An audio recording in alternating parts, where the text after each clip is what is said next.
Hello and welcome to the second video of the database normalization series. So in this video, I'm going to show what happens if you actually try to do a thought experiment of intentionally violating third normal form. We will see that uh, violating normalization is actually super awkward. It's just hard to make this mistake in practice because you will quickly see that something goes terribly wrong. And uh, so we're going to use a common use case that is used in Wikipedia, for example, to illustrate the third normal form, doctors and patients. So suppose that we have like a consulting agency that helps patients navigate the healthcare system. And we want to keep track of our patients, and we want to know who are their doctors, right? So we create two tables, doctors and patients. The tables are very simple. They are in third normal form, as we see on the screen. So doctor's table has two columns. One is the list of IDs and the name of the doctor. And the patients is three columns: ID of a patient, name of the patient, and ID of doctor. So far, third normal form. Note that there are no examples here because I want to begin with empty database, actually. So we want to record the phone number of each doctor. And it's easy to see that the normal usual design is that table of doctors has the column phone number. This is very logical, very simple, very straightforward. But we want to do an experiment and try to intentionally violate the third normal form. And because of that, we're going to put the doctor phone column in the table of patients. This already doesn't make a lot of sense, but if the advice is that you should normalize your database, let's see what happens if we don't follow this advice, so that we could see how useful this advice is. So in the follow-up video, we are going to discuss how we know that putting doctor phone in patients is a violation of third normal form. So starting from the empty database, we want to add a record about our first doctor, Dr. Watson, with a certain phone number. So we can insert the row in the doctor's table, but there is no place for the phone number. We can clearly see that. And this is what's called insert anomaly in the basically in the textbooks. You can read it on Wikipedia, anywhere. There are three different anomalies. We're gonna look at all. We're gonna find all of them. What we can do? We can add both the record about the doctor and a record about the first patient, right? So we insert a row in the table of doctor's table, and we insert a row in the patient's table. So we have a patient with ID 10. The name is Alice. The doctor ID is 1, that is Dr. Watson. And we now have the place to where we can put the doctor phone, right? This is not a good design. This is a thought experiment of doing the wrong thing, basically. Let's add the second patient of Dr. Watson. So we have ID 11, name is Bob, doctor ID is again 1, and we just copy the phone number of the doctor that we already know. So we duplicate this data here, right?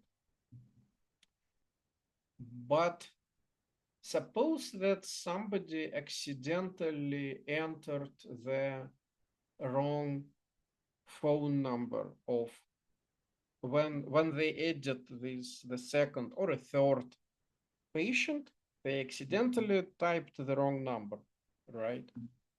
And looking at these database, how can we find the phone number of Dr. Watson? The answer is that we are not sure which of them is correct. There is nothing that can point us to which is better. So what we observe here is called update anomaly. And that's exactly what the normalization is supposed to fix. And of course, it fixes that. But let's discuss why there is nothing wrong with normalization. My goal is to show that the advice is a little bit not so useful as it could be, right? So we've seen the update anomaly, and now let's look at the final case. Suppose that both patients were discharged, and we removed the records of those patients because they asked us to, because we have to do that according to regulations. We are not supposed to keep the data about patients longer than strictly needed. So we remove both rows. And now we can see that we have lost Dr. Watson's phone number because it was only attached to the patient's information. And this is called deletion anomaly.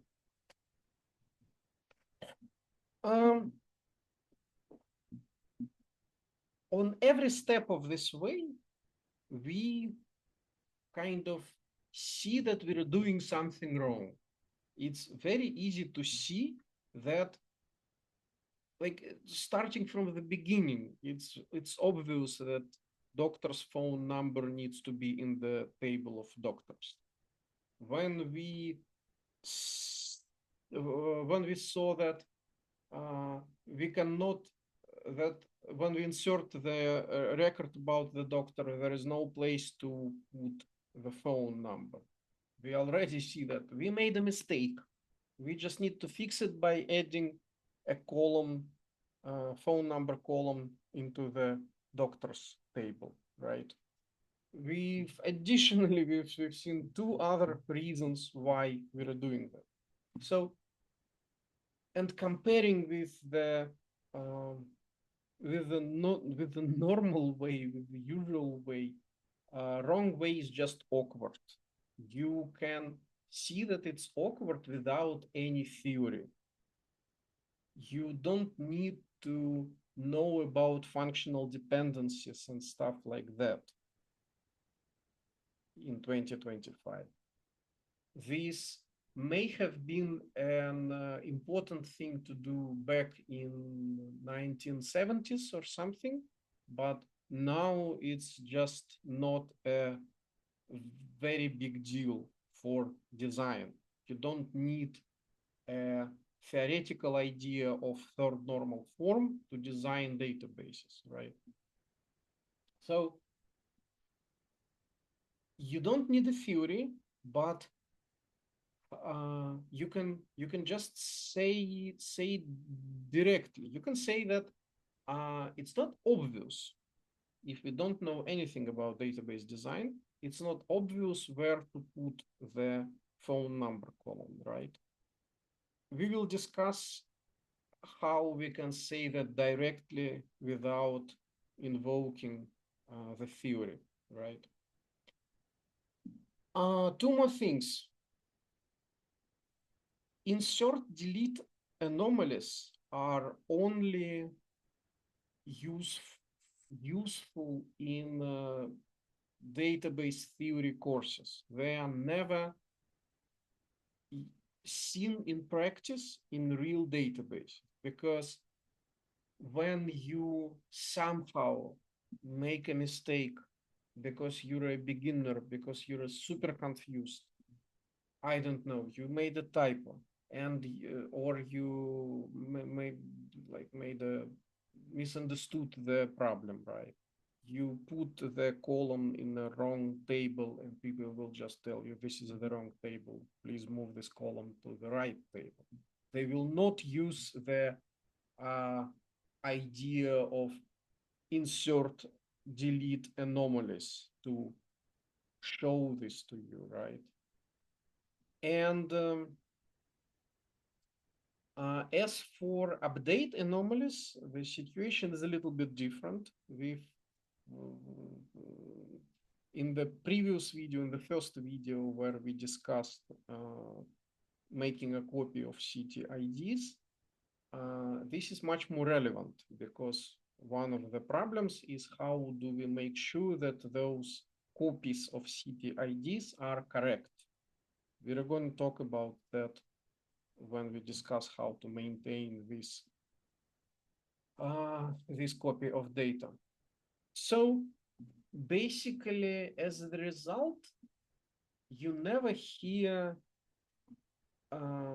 people telling you, let's apply third normal form, or even telling it to yourself.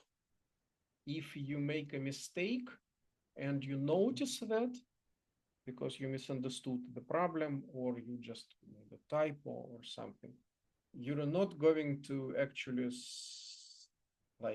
let's apply the third normal form. You're going to think about that in terms of you need to fix a mistake, and we will talk about that in a separate video. So basically, third normal form is like a not very useful theory in practice. If you try to apply it somehow, you will not get like a breakthrough, and your system suddenly becomes, I don't know, more correct, faster. I frankly doubt that. So in the follow-up videos, I'm going to talk about how to confirm that our table is in third normal form without much theory. We'll talk about why the normalize your tables is not a very actionable advice. It doesn't help you to design databases, actually. And we will talk about managing the costs of maintaining a copy of the data for query performance that we discussed in the previous video. So thank you for watching. I wrote a book, database design book, that shows you how to design the database, starting from business requirements, going through the logical definition um, of business requirements, and then you choose the table design strategy, and you have the complete database schema as the result. Thank you.